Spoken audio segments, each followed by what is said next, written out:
Hello, I'm Rishi and this video is about perineum.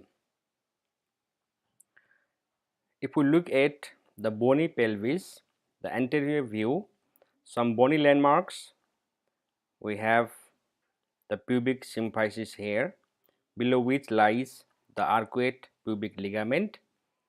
We have pubic tubercle here, we have ischial spine, the pelvic brim, the sacroiliac articulation on both sides, the body of sacrum, sacral promontory,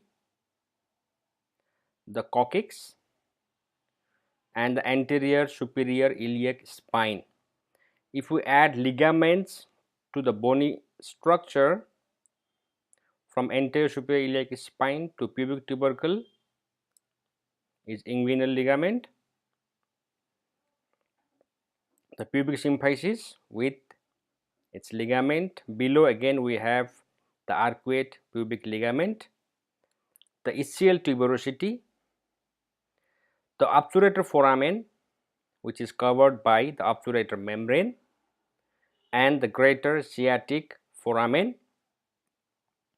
the sacrotuberous ligament and sacrospinous ligaments. Looking at the bony pelvis from behind, we again have the greater sciatic foramen here formed by the sacrotuberous ligament. The sacrospinous ligament cannot be seen in this view, and down below we have the ischial tuberosities and the obturator membrane that fills up the obturator foramen on both sides. Let's recapitulate the anatomy of Colle's fascia, which is a thin membranous layer that covers the anterior abdominal wall and descends down at the inguinal fold on lateral sides. It blends with inguinal ligament, so doesn't extend into the thighs, but in the midline it extends beyond this fold to cover the shaft of penis, the scrotum behind, and passes even further behind to get attached to the posterior free margin of perineal membrane. We'll see briefly what perineal membrane is. On sagittal section again, the Colle's fascia in the midline from anterior abdominal wall covers the penis, the scrotum, and passes behind to get terminated after its attachment in posterior free margin of perineal membrane. Now we all know about the greater pelvis or true pelvis, which lies above the pelvic brim, shown in the light green color here, and the true pelvis or lesser pelvis which lies below it. Now in the lower part of the true pelvis lies the perineum. Now defining it with the help of the surface markings and bony landmarks, in male it is diamond shaped with 4 borders and 4 angles. The anterior angle lies at the root of scrotum, posterior angle lies at the natal cleft, and the borders are formed. The posterolateral border is formed by the gluteal fold. Similarly, in females, anteriorly it extends up to mons pubis, posteriorly up to the natal cleft, and on either side formed by the gluteal folds. And looking at the bony landmarks, anteriorly the pubic symphysis and arcuate pubic ligament is the boundary for the perineum, posteriorly the body of coccyx, on either sides the ischial tuberosities. The anterolateral borders are formed by the ischiopubic rami, and the posterolateral borders are formed by sacrotuberous ligament.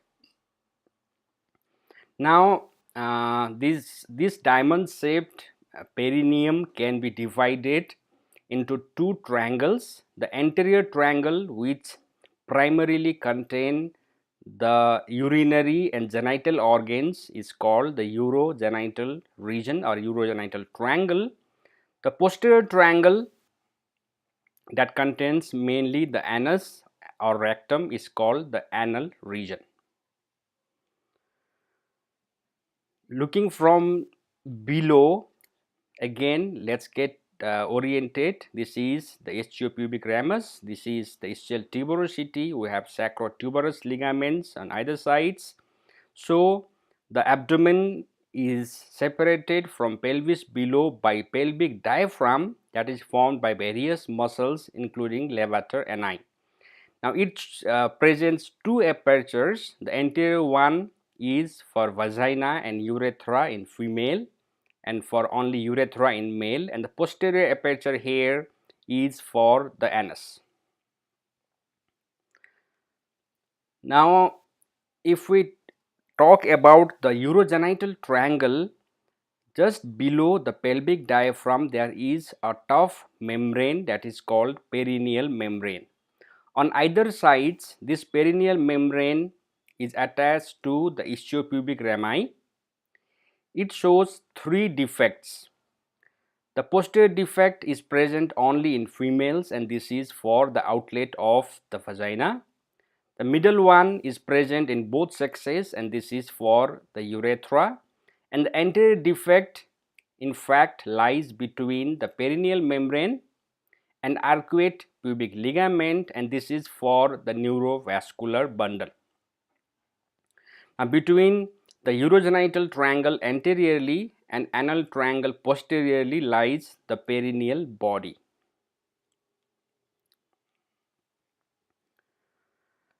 This is a sagittal section of urogenital triangle where we will be trying to find the urogenital diaphragm, the perineal membrane and Colle's fascia. Colle's fascia, as we had discussed earlier, covers the penis, the scrotum, passes behind the scrotum and gets attached to the posterior free margin of the perineal membrane here. Perineal membrane is this bluish colored thick fascia, and urogenital diaphragm is the diaphragm that surrounds the urethra.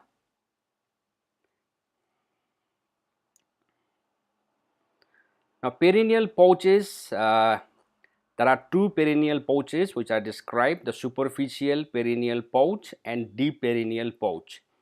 Now these spaces are difficult to define and there is added confusion because the recent textbooks describe quite a different view or boundaries of these pouches. Before we discuss what is being mentioned in current textbooks, let's see the traditional view. In traditional view, let's start with the perineal membrane here. So above the perineal membrane there is this urogenital diaphragm, and like any other muscle, urogenital diaphragm is covered by a fascia above, which is simply called the superior fascia of urogenital diaphragm. Now imagine this space bound below by perineal membrane and above by the superior fascia of urogenital diaphragm. This space is called the deep perineal pouch. Now the potential space below the perineal membrane here, which contain the root of penis, and below this will be another fascia which is simply called the inferior fascia of superficial perineal pouch.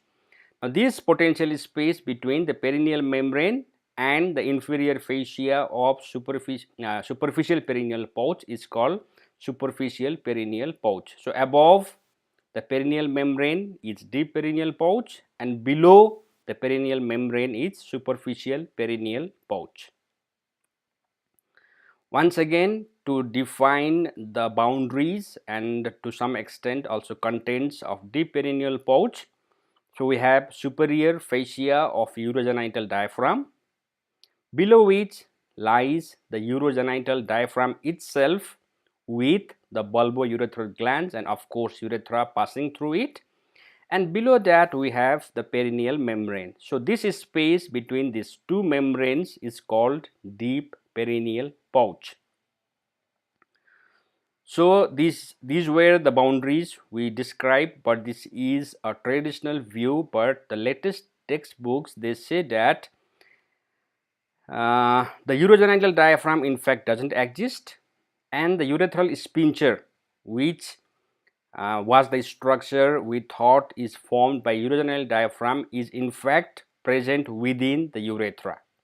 So now it is said that the deep perineal pouch is the space that lies between the pelvic diaphragm above and the perineal membrane below. So in fact this is quite a simpler view.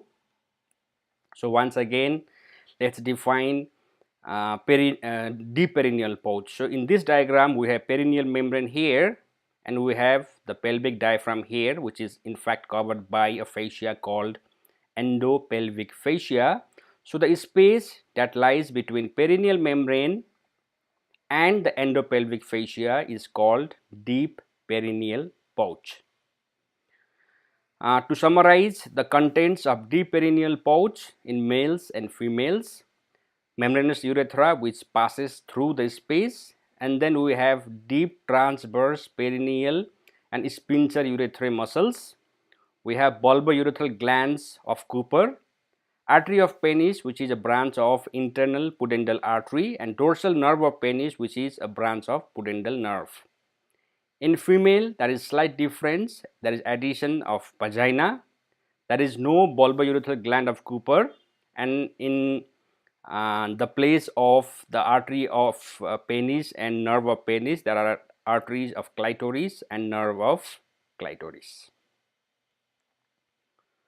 Now coming to superficial perineal pouch, it is the space that is bound superiorly by perineal membrane, inferiorly by superficial perineal fascia, and it basically contains the root of penis or clitoris with its associated muscles, and those muscles are ischio cavernosus, bulbospongiosus, and superficial transverse perineal muscles. So here we have the superficial perineal pouch exposed. So we have the perineal membrane here, and we have bulb and crura of penis, and we have bulbourethral glands with bulb of vestibule, and the muscles are present just superficial to them, are covering them. So we have covering the crura ischio cavernosus muscle, covering the bulb we have bulbospongiosus muscle, and in the posterior boundary of perineal membrane are superficial transverse perineal muscles on either sides of perineal body. So this summarizes the contents of the superficial perineal pouch, and here we are also adding the nerves. So in the contents of superficial perineal pouch, in male there is root of penis which consists of a bulb and two crura. In female again there is bulb of clitoris and two crura of clitoris, and then the muscles are common in both males and females.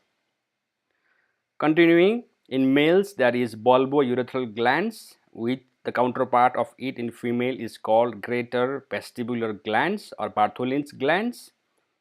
Urethra is present in both male and female, and then there are branches of pudendal artery and branches of pudendal nerve. Now if we summarize all the structures that pierce the perineal membrane, now these structures lie outside the perineal membrane, that is between the anterior margin of perineal membrane and the pubic symphysis or arcuate pubic ligament anteriorly. Now here we have deep dorsal vein of penis and dorsal nerve of penis, dorsal artery of penis, urethra in the midline, and surrounding structures that consist of artery of bulb of penis and opening of bulbourethral gland. We have posterior labial nerve and vessels, and we have perineal body in the midline. Now, in the case of males, the posterior labial nerve and vessels are replaced by posterior scrotal nerve and vessels.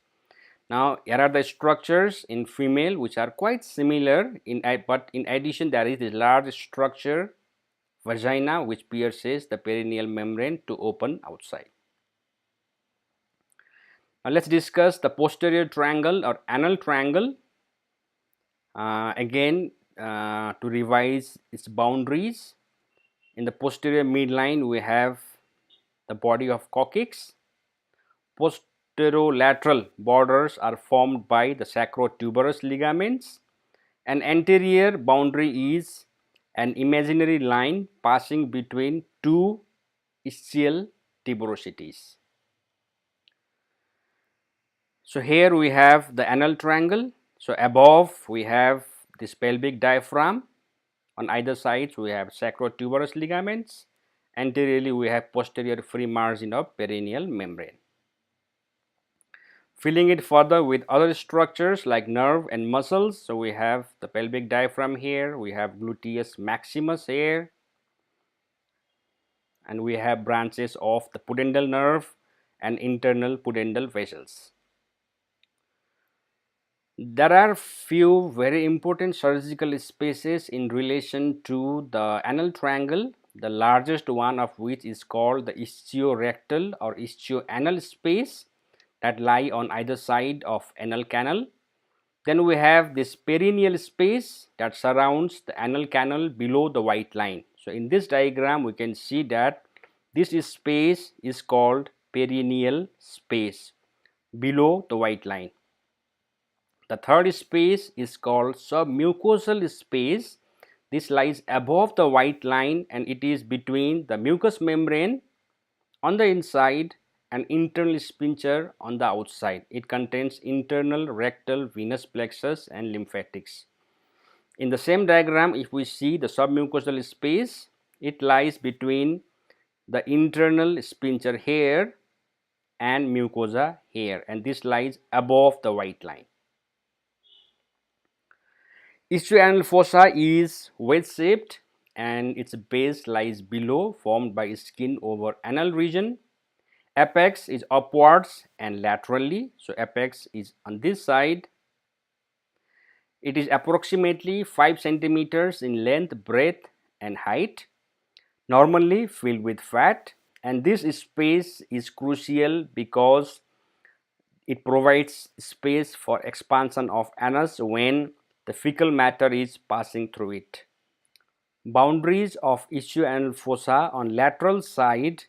So, this is the ischio-anal fossa. On lateral side is the fascia covering obturator internus and ischial tuberosity. On medial side is fascia covering the levator ani and external anal sphincter. So, we have levator ani here and external anal sphincter here. The floor is formed by the perineal skin and roof is the meeting point between fascia of obturator internus and pelvic fascia. The posterior boundary is formed by sacrotuberous ligament and gluteus maximus, and the anterior boundary is formed by the posterior free margin of perineal membrane. The ischio-anal fossa contains ischio-anal pad of fat, inferior rectal vessels and nerves, perineal branches of S4 and posterior scrotal or posterior labial vessels and nerves. Ischio-anal fossa contains number of recesses. The most important one are the anterior recess is the space that lies between pelvic diaphragm and perineal membrane. So, the space that passes anteriorly. So, there are two such spaces or recesses. Posteriorly, the recess that passes below this ligament, the ligament extending between the body of coccyx and anus. This is the posterior midline recess, which is shown by an arrow here. So, this arrow shows the ischio-anal fossa, the main part. These two arrows shows the anterior recesses of ischio-anal fossa, and here in the midline lies the posterior midline recess of ischio-anal fossa. Pudendal canal is a fascial canal that lies in lateral wall of ischial fossa, 2.5 centimeters above the ischial tuberosity. It starts from lesser sciatic foramen and passes to the posterior limit of deep perineal pouch where the urogenital triangle begins, and it is formed by splitting of obturator fascia, or it could be also because or the canal could also lie between obturator fascia and fascia lunata, and this is mainly of theoretical importance. The canal contains pudendal nerve, dorsal nerve of penis, the perineal nerve and internal pudendal vessels. So here we can see the pudendal canal in cross section. This shows a schematic diagram of pudendal canal from its beginning. Here lesser sciatic foramen formed by cell spine pass anteriorly up to the posterior free margin of the perineal membrane and reach the scrotum in males, the labia majora in the case of females, penis in males, and the clitoris in the case of females. Cutaneous innervation of the perineum in the anterior part, urogenital triangle is supplied by dorsal nerve of penis, the clitoris, that is branch of pudendal nerve, and this supplies skin of penis and clitoris except its root. Ilioinguinal and genital branches of genitofemoral nerve supply the skin of anterior two-thirds of scrotum or labia majora and root of penis or clitoris. Perineal branch of posterior cutaneous nerve of thigh supply the lateral part of the posterior one-third of scrotum and labia majora, and the posterior scrotal or posterior labial nerve which supply the median part of urogenital triangle. In anal triangle, it is supplied by inferior rectal nerves S3, S234, the root value. This nerve is also responsible for the fecal continence. So they supply the skin around the anus and also over ischio-anal fossa, and small part is also supplied by the perineal branches of S4. There are few important surgical elements that occur in relation to these anatomical structures, which are ischio-anal abscess leading to anorectal fistula and a rare disease known as pelvic hernia. Now, ischio-anal abscess is the abscess that forms in ischio-anal fossa, and as we discussed earlier, because it contains a lot of dead space, so any infection that reaches here will expand to form an abscess. Now, the abscess, if not identified early and drained, this can rupture at the inside into the lumen of anus. Now, then it will form the internal sinus, or this could rupture outside to form the external sinus. Now, very frequently it does rupture on both sides, leading to formation of fistula that passes between the lumen of anus and the exterior, and such fistula is called perianal fistula or simply anorectal fistula. Okay, now this part, that is the junction between the fascia of obturator internus and pelvic fascia, is a vulnerable place which could give up in the case of pelvic hernia. So, the organs in the pelvis here might herniate into ischio-anal fossa through here, and such hernia is called the pelvic hernia, and this space or this hiatus is called the hiatus of schwalbe. If you have any comments or queries regarding perineum, please do feel free to mention in the comments, and I would also appreciate any feedbacks on this video. Thank you very much.